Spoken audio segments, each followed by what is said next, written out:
तो अभी question number 3 का ए पार्ट है ना, एक्टिविटी वाला पार्ट है। Complete the following activity and rewrite any one, आपको कोई एक लिखना है।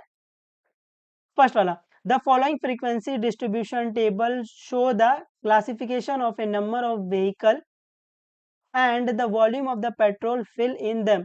उम्मीद आपको ये दिख रहा होगा, है ना, ये थोड़ा सा क्लियर नहीं है बट काम चला लो। To find the mode of the volume of the petrol filled, complete the following activity. यहाँ पर आपको क्या फाइंड करना है, मोड फाइंड करना है ना। तो मीन, मीडियन और मोड, ये तीनों पढ़ने के लिए आपको बोला जाता है। तो मोड, यहाँ पे बेसिकली आपको सिर्फ फॉर्मूला पता होना चाहिए और फॉर्मेट पता होना चाहिए। तो आपको ये क्लास दिया हुआ है, आपको फ्रीक्वेंसी दी हुई है। तो एक्टिविटी, तो from the given table mod class, mod class क्या होगा, वो क्लास जिसकी फ्रीक्वेंसी सबसे ज्यादा है। सबसे ज्यादा फ्रीक्वेंसी किसकी है, 40। तो क्लास को क्या होएगा, 3.5 टू 6.5। तो यहाँ पर क्या आएगा, 3.5 टू 6.5। तो यहाँ पर आपने लिखा रहेगा 3.5 डैश 6.5 ऐसे। तो therefore mode is equal to, ये मॉड का फॉर्मूला रटा रटा है, mode is equal to L plus f1 minus f0 by 2 time f1 minus f0 minus f2 into hh। यहाँ पर क्या आएगा, f2। तो ये हो गया आपका f2। और ये अगर आपका मॉड क्लास है,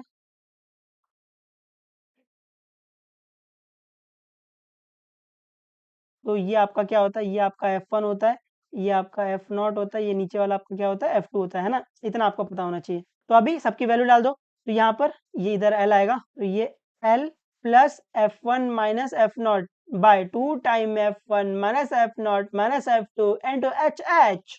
अभी सबकी वैल्यू डाल दो। तो l की वैल्यू कितनी है, l मतलब लोअर लिमिट, लोअर लिमिट कितना है 3.5, तो 3.5 आ गया, प्लस f1 कितना है 40, वो लिख के दिया आपको। f0 कितना है 33, वो भी दिया है। 2 into 40 minus 33 minus 27 into H, H क्या होता है, हाइट। हाइट मतलब upper limit minus lower limit, ये माइनस करके देखो हाइट कितना आएगा। तो 6.5 माइनस 3.5, 5 माइनस 5 0, और ये पॉइंट 6 माइनस 3 3। तो हाइट क्या आ जाएगा, हाइट 3 आ जाएगा। अभी इसको सॉल्व कर लो। तो mode is equal to 3.5 plus इसको माइनस करके 7 आया अपॉन 80 माइनस 60 इंटू 3। इसको सॉल्व कर लो। तो यहाँ पर है 3.5 प्लस 7 अपॉन 80 माइनस 60, क्या आ जाएगा, 60 70 80 20 आ जाएगा। और ये इंटू हो रहा है इंटू 3 से, तो मल्टीप्लाई कर लो। तो ये आएगा 3.5 प्लस 7 3 जा 21 divided by 20।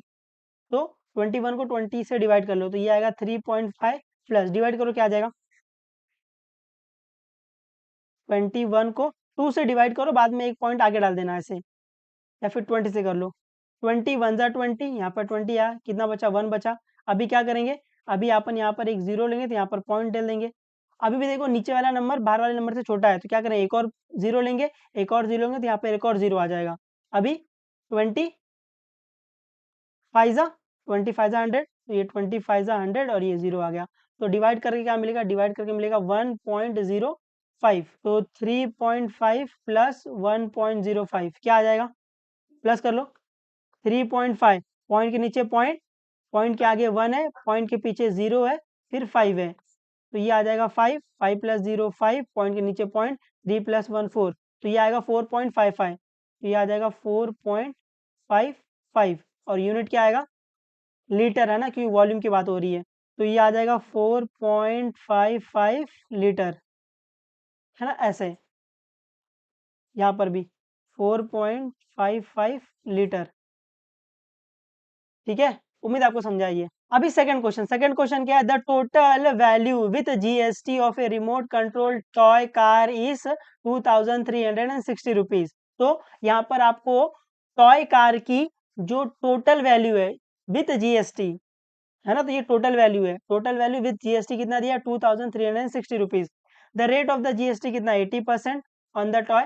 Complete the following activity to find the taxable value for the toy. तो यहाँ पर आपको क्या फाइंड करना है, यहाँ पर आपको टैक्सेबल वैल्यू फाइंड करना है। तो एक्टिविटी में total value of the toy car with GST कितना है 2360 रुपीज, रेट ऑफ जीएसटी कितना है 18। तो let the taxable value for the toy car is equal to x. तो मान लेते हैं टैक्सेबल वैल्यू कितना है एक्स रुपीज है।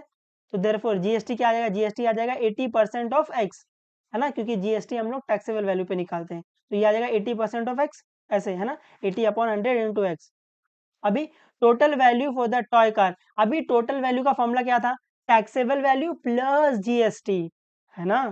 तो ये taxable value for the toy car plus GST, इस बॉक्स में क्या आएगा, जीएसटी आएगा, तो यहाँ पर आएगा जीएसटी। अभी जिसकी वैल्यू पता है वो डाल दो, टोटल वैल्यू कितना है 2360 rupees is equal to bracket taxable value of the toy car, taxable value कितना है, टैक्सेबल वैल्यू एक्स है ना, अपन ने इसको एक्स लिया था, यहाँ पर एक्स आ जाएगा, और ये जीएसटी कितना है 80/100 इंटू एक्स, तो यहाँ 18 आ जाएगा, तो टैक्सेबल वैल्यू एक्स है तो यहाँ पर एक्स आ जाएगा, जीएसटी कितना है 18/100 इंटू एक्स है, तो अभी इसको सॉल्व कर लो, तो ये एक्स प्लस 18/100 इंटू एक्स, क्या करो क्रॉस मल्टीप्लाई, तो ये आ जाएगा 100x प्लस 18x अपॉन 100, ऐसे इसको सॉल्व कर लो, क्या आ जाएगा, ये आ जाएगा 118x अपॉन 100, तो यहाँ पर क्या आ जाएगा, यहाँ पर आ जाएगा 118/100 इंटू एक्स, ऐसे है ना। अब इसको और सॉल्व कर लो, अभी यहाँ से मेरे को x फाइंड करना है, यहाँ पर 100 क्या हो रहा है मल्टीप्लाई, वहां जाकर डिवाइड, तो ये 2316 into 100 is equal to 118x। अभी यहाँ से मेरे को x फाइंड करना है, यहाँ पर 118 क्या हो रहा है मल्टीप्लाई, वहां जाकर डिवाइड, तो ये आएगा x is equal to 2360 into x upon क्या आएगा, अपॉन आएगा 118, ऐसे। अभी इसको कैंसिल करो, आपको टैक्सेबल वैल्यू मिल जाएगा, तो अपन अभी सॉल्व करेंगे 2360 इंटू 100 डिवाइडेड बाय 118, कैंसिल करो, तो अभी नीचे 8 है तो किससे जाएगा, 2 से जाएगा, तो ये 2 5 ज़ा 10, यहाँ पर बचा 1, और ये 2 9 ज़ा 18, और ये 2 5 ज़ा 10, 2 0 ज़ा 0। अभी अभी आप देख रहे हो ये 59 किसी के टेबल में नहीं जाता है, तो आपको ऊपर ऐसा नंबर ज़रूर मिल जाएगा जो डायरेक्टली 59 से कैंसिल हो रहा होगा, है ना, ये दिमाग लगाना। तो 59 का टेबल पढ़ना, 59 1 ज़ा 59, 59 40 आएगा, है ना, ये आप करके देख लेना, तो 40 इंटू 50 क्या आएगा, 4 5 ज़ा 20, और ये 2 0, कितना आ जाएगा 2000, तो टैक्सेबल वैल्यू कितना आ गया, टैक्सेबल वैल्यू आपका आ गया 2000 रुपीज। उम्मीद आपको समझा है ये। अभी पार्ट बी, पार्ट बी क्या, सॉल्व द फॉलोइंग सब क्वेश्चन एनी टू, है ना, कोई भी आपको दो सॉल्व करना है, 6 मार्क्स के लिए, मतलब 3 मार्क्स के लिए एक है। तो क्वेश्चन नंबर वन क्या है, solve the following quadratic equation by the formula method, तो आपको इस क्वाड्रेटिक इक्वेशन को फॉर्मूला मेथड से सॉल्व करना है, बाकी आप कोई और दूसरे मेथड से सॉल्व करोगे वो आपको जीरो देगा, तो फॉर्मूला मेथड, तो फॉर्मूला मेथड से क्वाड्रेटिक इक्वेशन को सॉल्व करने का स्टेप क्या है, पहला अपन क्या करते हैं ए बी सी फाइंड करते हैं, फिर सेकंड स्टेप में अपन क्या फाइंड करते हैं B square minus 4ac find करते हैं, फिर थर्ड स्टेप में अपन क्या करते हैं फॉर्मूला लगा देते हैं। तो सोल्यूशन में फर्स्ट में आपको क्या दिया, क्वाड्रेटिक इक्वेशन लिख लो, 3m² minus m minus 10 equal to 0। अभी यहाँ से आपने को ए बी और सी की वैल्यू फाइंड करनी है, तो क्या करेंगे, कंपेयर कर लेंगे, कंपेयर विथ, किससे कंपेयर करना है, यहाँ पर आपको दिख रहा है वेरिएबल m है, तो कंपेयर किसे करेंगे, a m square plus b m plus c equal to 0, है ना। अगर आपने गलती से यहाँ पर x ले लिया रहेगा तो भी वो मार्क्स नहीं काटेंगे, है ना, अवॉइड कर देंगे उस मिस्टेक को। तो यहाँ से a की वैल्यू बताओ, b की वैल्यू बताओ, और c की वैल्यू बताओ, तो a क्या आ जाएगा 3, b क्या आएगा -1 आ जाएगा, है ना, और c क्या आएगा -10, तो ए बी और सी की वैल्यू मिल गई। सेकंड स्टेप में अपन क्या करेंगे, सेकंड स्टेप में अपन B square minus 4ac find करेंगे, सेकंड स्टेप में अपन फाइंड करेंगे बी स्क्वायर माइनस 4ac, तो जिसकी वैल्यू पता है वो डाल दो, तो बी कितना है, बी आपका -1, तो ये -1 स्क्वायर माइनस 4 इंटू ए की वैल्यू क्या है 3 है, इंटू सी की वैल्यू क्या है -10 है, इसको सॉल्व कर लो, तो -1 का स्क्वायर क्या आएगा, 1 का स्क्वायर 1 आ जाएगा, और माइनस का स्क्वायर करते तो वो पॉजिटिव हो जाता है, और ये 4 3 ज़ा 12, 12 10 ज़ा 120, और माइनस इंटू माइनस प्लस, तो ये आएगा प्लस 120, तो 1 प्लस 120 क्या आ जाएगा 121 आ जाएगा, तो बी स्क्वायर माइनस 4ac इसकी वैल्यू क्या मिल गई है, इसकी वैल्यू 121 मिल गई है। अभी थर्ड स्टेप में अपन क्या करेंगे, थर्ड स्टेप में अपना फॉर्मूला लगा लेंगे, तो बाय फॉर्मूला मेथड,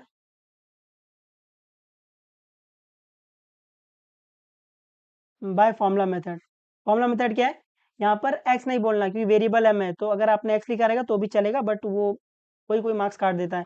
यहाँ पर आएगा m is equal to minus b plus minus under root b square minus 4ac upon 2a। अभी जिसकी वैल्यू पता है वो डाल दो। तो ये आ जाएगा m is equal to minus b की वैल्यू क्या है, बी की वैल्यू -1 है, plus minus under root b square minus 4ac की वैल्यू क्या आई 121 आया, अपॉन 2 इंटू ए की वैल्यू क्या है 3 है। इसको सॉल्व कर लो, क्या आ जाएगा माइनस इंटू माइनस प्लस, तो ये आ जाएगा 1 plus minus under root 121 upon 2 3 × 6। आपने बोला अंडर रूट 121 क्या आता है 11 होगा, तो इसको 11 लिख लो। तो ये आ जाएगा 1 प्लस माइनस 11 अपॉन 6। तो एक बार इसको प्लस लो एक बार माइनस लो, तो ये आ जाएगा m is equal to 1 plus 11 upon 6 आ जाएगा, और m is equal to 1 minus 11 upon 6 आ जाएगा, है ना। एक बार इसको प्लस एक बार माइनस ले लेंगे, तो ये आ जाएगा m इज इक्वल टू ये आएगा 12 अपॉन 6, इसको कैंसिल कर लो, 2 6 × 6 6 2 12। तो m की वैल्यू क्या आ गई, m की वैल्यू 2 आ गई है। और इसको सॉल्व कर लो, m is equal to 1 minus 11 क्या आएगा -10 आएगा अपॉन 6। इसको कैंसिल कर लो, 2 3 × 6 2 5 × 10। तो m की वैल्यू क्या आ गई, m की वैल्यू आ गई है -5 अपॉन 3। तो यही आपका आंसर है।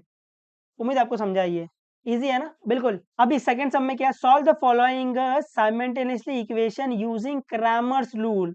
तो आपको इस linear equation in two variable को सॉल्व करना है बाय क्रैमर्स रूल। तो क्रैमर्स रूल के लिए पहला स्टेप क्या है, पहला क्या बोलता है क्रैमर्स, एक वेरिएबल दो वेरिएबल कांस्टेंट उधर उधर। तो आपको दिख रहा है ये linear equation in two variable उसी फॉर्म में, एक वेरिएबल दो वेरिएबल कांस्टेंट उधर उधर, एक वेरिएबल दो वेरिएबल कांस्टेंट उधर उधर, ठीक है। तो यहाँ पर आपको क्रैमर्स रूल से अगर इस सम को सॉल्व करना है तो आपको वो फॉर्मूला पता होना चाहिए। कौन सा formula, x is equal to क्या आता है dx अपॉन डी आता है, और y is equal to dy upon D आता है ना ये। तो सोल्यूशन में पहला क्वेश्चन लिख लो, क्वेश्चन क्या है, पहले स्टेप में क्वेश्चन लिख लो, क्वेश्चन क्या है 3x minus 4y is equal to 10, इसको 1 मान लो।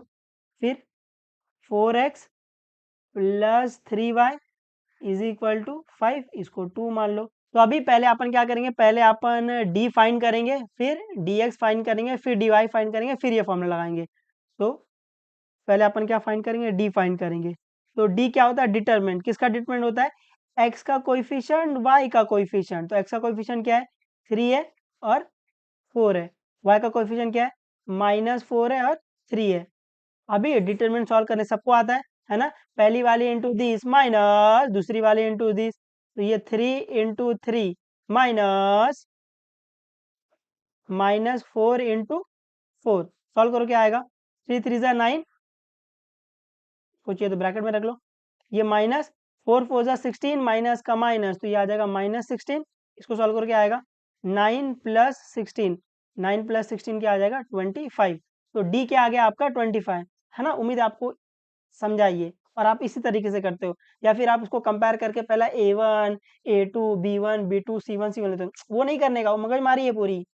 सिर्फ समझने का डी क्या है, एक्स का कोएफिशिएंट वाई का कोएफिशिएंट, ऐसे। अभी सेकंड अपन क्या फाइंड करें, नेक्स्ट अपन फाइंड करेंगे dx। तो dx क्या है, डिटरमिनेंट। डिटरमिनेंट किसका है, सेम वही x का कोएफिशिएंट y का कोएफिशिएंट, लेकिन यहाँ पर अपन क्या फाइंड करें dx x x x। तो जो ये x का कोएफिशिएंट है ना वो कांस्टेंट से रिप्लेस हो जाएगा, तो ये x के कोएफिशिएंट की जगह पे क्या आ जाएगा, ये कांस्टेंट आ जाएगा। कांस्टेंट क्या है 10 और ये 5 है, और y का कोएफिशिएंट की जगह y का ही कोएफिशिएंट रहेगा, तो -4 और ये 3 ऐसे ही रहेंगे। अभी डिटरमिनेंट सॉल्व करने सबको आता है, पहली वाली इंटू दिस माइनस दूसरी वाली इंटू दिस, तो ये 10 इंटू 3 माइनस ये -4 इंटू 5। इसको सॉल्व करो क्या आएगा 10 3 × 13 माइनस 4 5 × 20 माइनस का माइनस, तो ये आएगा -20। तो ये आ जाएगा 30 माइनस इंटू माइनस प्लस ये 20, 30 प्लस 20 क्या आ जाएगा 50। तो dx क्या मिल गया, dx आपको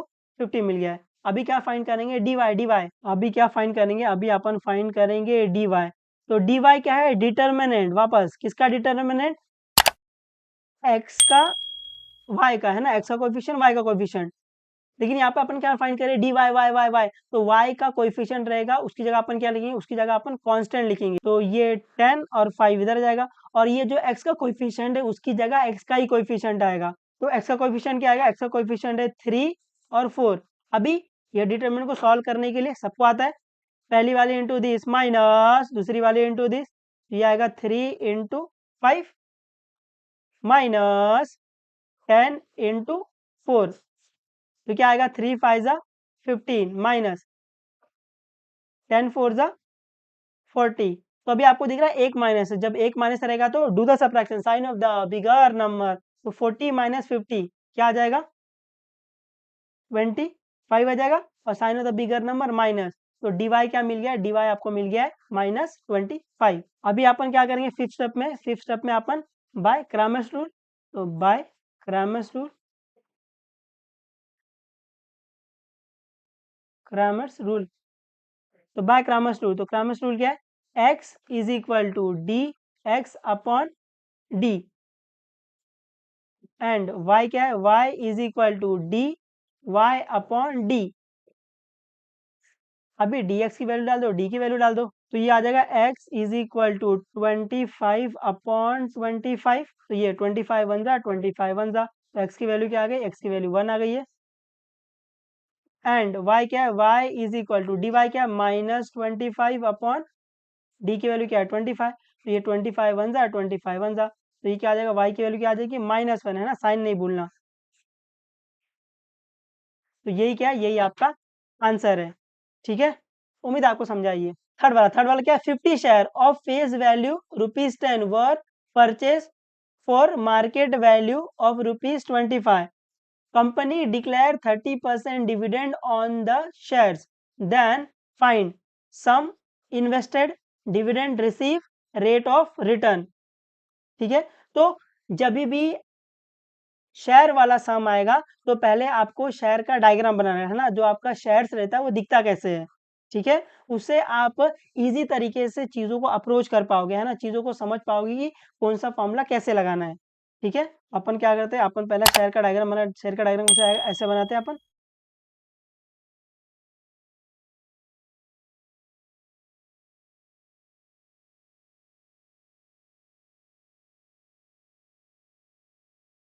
है ना, और यहाँ पर अपन एक डंडा डालते हैं, यहाँ पर अपन दूसरा डंडा डालते हैं। यहाँ पर क्या लिखते हैं, यहाँ पर अपन लिखते हैं फेस वैल्यू, यहाँ पर अपन लिखते हैं मार्केट वैल्यू, और यहाँ पर अगर वो प्रीमियम है तो डिस्काउंट है तो पर वो लिखते हैं, हालांकि वो दिया नहीं तो इसको खाली छोड़ेंगे। तो आपको फेस वैल्यू कितना दिया है, फेस वैल्यू आपको 10 रुपीज़ दिया हुआ है, और मार्केट वैल्यू आपको कितना दिया है, 25 रुपीज़ दिया है। नंबर ऑफ शेयर यहाँ लिखते हैं, नंबर ऑफ शेयर कितना दिया है, 50 दिया हुआ है, और यहाँ पे क्या लिखते हैं, यहाँ पर अपन टोटल लिखते हैं, है ना, क्योंकि number of share into M V is equal to total, है ना, ये टोटल का फॉर्मूला ऐसे यहीं से बनता है। उसके बाद क्या दिया है, डिविडेंड। डिविडेंड हम लोग कहाँ दिखते हैं, डिविडेंड हम लोग कहाँ लिखते हैं, डिविडेंड हम लोग इसके फेस वैल्यू के ऊपर लिखते हैं, क्यों, क्योंकि हम लोग डिविडेंड किसका निकालते हैं, डिविडेंड हम लोग फेस वैल्यू का निकालते हैं। तो डिविडेंड, डिविडेंड डिविडेंड कितना है, डिविडेंड आपको दिया है 30%, ऐसे, है ना। तो ये हो गया आपका शेयर का डायग्राम, है ना, शेयर का डायग्राम हमेशा ऐसा आएगा। ठीक है, अभी जो फाइंड करना है बारी बाय बारी सॉल्व करते हैं। तो सोल्यूशन में पहला पहला आपको क्या फाइंड करना है, फर्स्ट आपको फाइंड करना है सम इन्वेस्टेड, सम इन्वेस्टेड, मैं बोलूँ सम इन्वेस्टेड मतलब टोटल, है ना। तो टोटल फाइंड करने के लिए फॉर्मूला आपने को पता है क्या है, number of share into MV is equal to total, है ना, तो total is equal to number of share into M V market value. तो यहाँ पर टोटल फॉर्मूला क्या है, नंबर ऑफ शेयर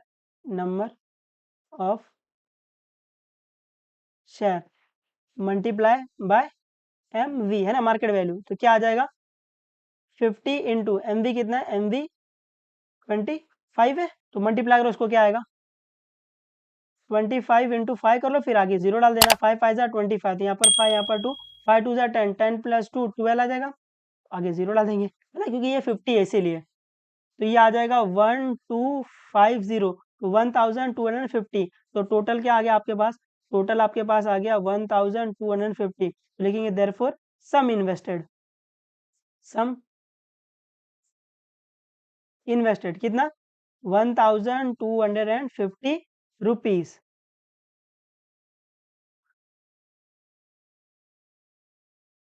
सेकंड अपने को फाइंड करना है डिविडेंड रिसीव।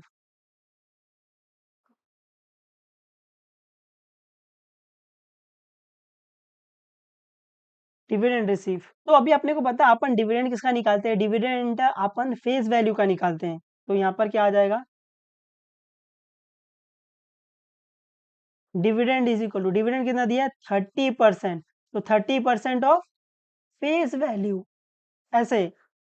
तो ये क्या आ जाएगा, ये आ जाएगा 30/100 इंटू फेस वैल्यू कितना है, फेस वैल्यू आपका 10 है, तो ये एक जीरो कैंसिल, ये जीरो एक जीरो कैंसिल, तो कितना आ गया ₹3। तो डिविडेंड क्या आ गया है, डिविडेंड आपको मिल गया ₹3। पर ये डिविडेंड किसका है, ये डिविडेंड एक शेयर का है, तो ये किसका डिविडेंड है, देयरफॉर डिविडेंड,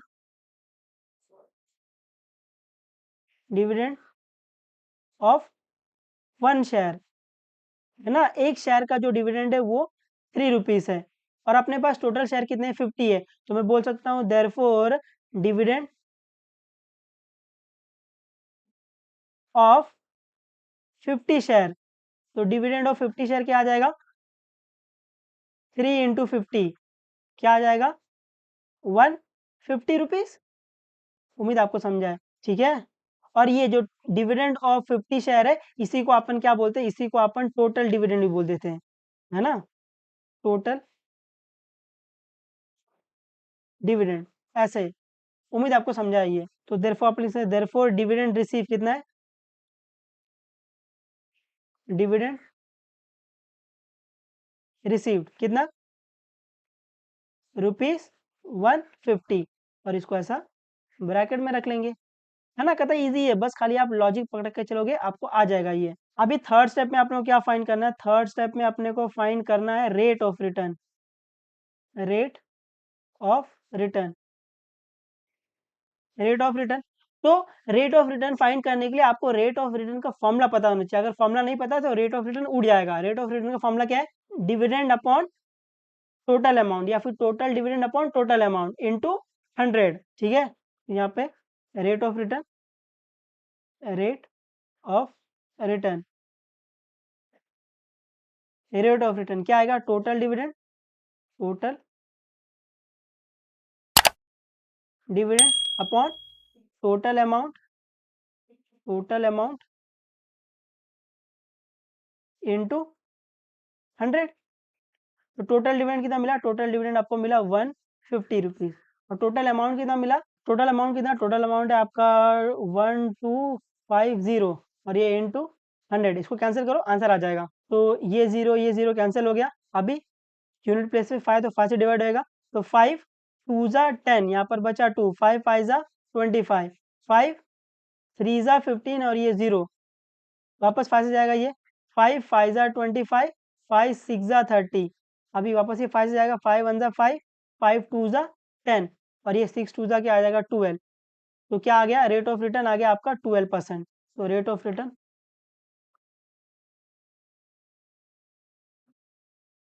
तो रेट ऑफ रिटर्न क्या आ गया, रेट ऑफ रिटर्न आपका आ गया 12%, है ना, कितना इजी था, बस खाली आपको ये फॉर्मूला याद होना चाहिए था। अगर ये फॉर्मूला आपको याद है तो आप इजीली कर पाते इसको, ठीक है।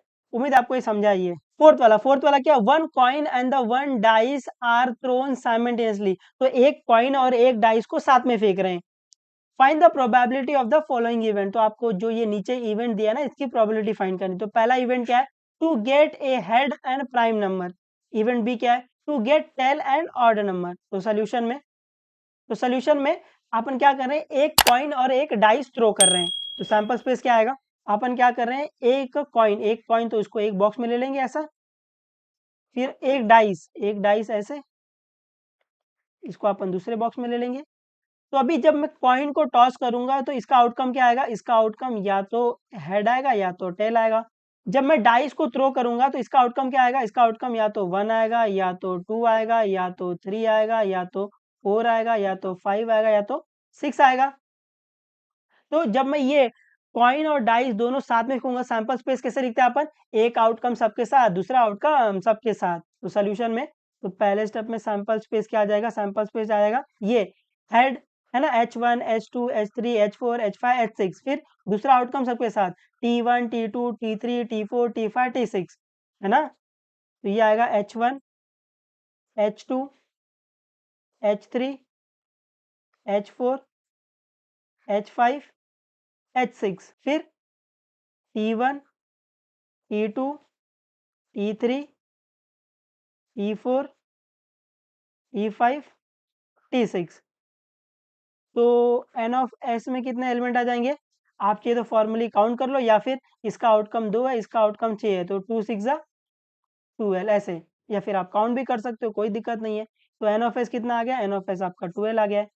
अभी इवेंट ए ले लेंगे अपन, सेकंड में इवेंट ए, इवेंट ए। तो इवेंट ए में क्या आ रहा है, इवेंट ए में आ रहा है to get a head and prime number. तो इवेंट ए में क्या आ रहा है, इवेंट ए में वो आउटकम आ रहा है सैंपल स्पेस में से जिसमें क्या हो, हेड हो और प्राइम नंबर हो। प्राइम नंबर क्या होता है, वो नंबर जो सिर्फ 2 जन के टेबल में जाता है, एक 1 के और एक खुद के, है ना। तो प्राइम नंबर क्या होता है, 2 3 5, है ना ये। तो इवेंट ए में क्या आएगा, वो आउटकम जिसमें हेड हो और प्राइम नंबर हो। तो इवेंट ए में क्या क्या आएगा, इवेंट ए में H1 है ना, हेड है लेकिन प्राइम नंबर नहीं है, H2 हेड है और प्राइम नंबर भी है, तो H2 आ जाएगा। H3 हेड है और प्राइम नंबर है, तो H3 भी आ जाएगा। H4 आएगा नहीं, हेड है लेकिन ये प्राइम नंबर नहीं है, H5 हाँ आ जाएगा, हेड और प्राइम नंबर है। H6 आएगा नहीं, हेड तो है लेकिन प्राइम नंबर नहीं है, और ये नीचे वाले में तो हेड ही नहीं है, तो ये तो बस इतना ही आएगा। तो नंबर ऑफ एलिमेंट इन ए कितना आ जाएगा, नंबर ऑफ एलिमेंट इन ए ये कितना आ जाएगा, ये 3 आ जाएगा। जैसे अपने को नंबर ऑफ एलिमेंट इन ए मिल गया, अपन प्रोबेबिलिटी ऑफ ए फाइंड कर सकते हैं, बिल्कुल। तो देयरफॉर प्रोबेबिलिटी ऑफ ए, इसका फॉर्मूला क्या आएगा, number of element in A upon number of element in S. अभी जिसकी वैल्यू पता है वो डाल दो। तो प्रोबेबिलिटी ऑफ ए क्या आ जाएगा, नंबर ऑफ एलिमेंट इन ए कितना है 3 है, number of element in S कितना है 12 है, इसको कैंसिल कर सकते हैं बिल्कुल, 3 1 जा 3 3 4 जा 12। तो प्रोबेबिलिटी ऑफ ए क्या आ गया 1/4, इसको ऐसा ब्रैकेट में रख लेंगे, ठीक है। अभी थर्ड स्टेप में इवेंट बी में क्या है, इवेंट बी में क्या आ रहा है, इवेंट बी में आ रहा है to get a tail and odd number. तो इवेंट बी में क्या आ रहा है, वो आउटकम आ रहे हैं सैंपल्स में इसमें से जिसके पास क्या हो, टेल हो और ऑड नंबर हो। तो इवेंट बी में क्या आएगा, इवेंट बी में टेल आ रहा है और ऑड नंबर, तो टेल और ऑड नंबर, तो टेल और ऑड नंबर क्या होता है, जो 2 से डिवाइड नहीं होता है। तो ये आएगा T1 आएगा बिल्कुल, तो यहाँ पर T1 आ जाएगा। T2 आएगा नहीं, टेल तो है बट ऑड नंबर नहीं है ना, 2 इवन हो जाता है। T3 आएगा बिल्कुल, तो ये आएगा T3। T4 आएगा नहीं, टेल तो है बट ऑड नंबर नहीं है। T5 आएगा बिल्कुल, तो ये T5 आ जाएगा। T6 आएगा नहीं, टेल तो है बट ये ऑड नंबर नहीं है, तो ब्रैकेट क्लोज कर देंगे। तो एन ऑफ बी में कितना एलिमेंट है, 1 2 3, तो ये 3 आ जाएगा एन ऑफ बी। जैसे आपको एन ऑफ बी मिल गया, आप प्रोबेबिलिटी ऑफ बी फाइंड कर सकते हो बिल्कुल। तो देयरफॉर प्रोबेबिलिटी ऑफ बी का फॉर्मूला क्या है, number of element in B upon number of element S, को ब्रैकेट में रख लो। अभी जिसकी वैल्यू पता है वो डाल दो। तो प्रोबेबिलिटी ऑफ बी क्या आ जाएगा, number of element in B कितना है 3 है, नंबर ऑफ एलिमेंट एस कितना है 12 है, इसको कैंसिल कर सकते हैं बिल्कुल, 3 1 जा 3 3 4 जा 12। तो प्रोबेबिलिटी ऑफ बी क्या आ गया 1/4, को सब ब्रैकेट में रख लेंगे, है ना। अभी आपको चाहिए तो नीचे स्टेटमेंट लिख दिया तो भी चल जाएगा, आप यहाँ तक लिख दोगे तो भी चल जाएगा, ठीक है। उम्मीद आपको ये समझा है, आ जाएगा आपको, आ जाना चाहिए।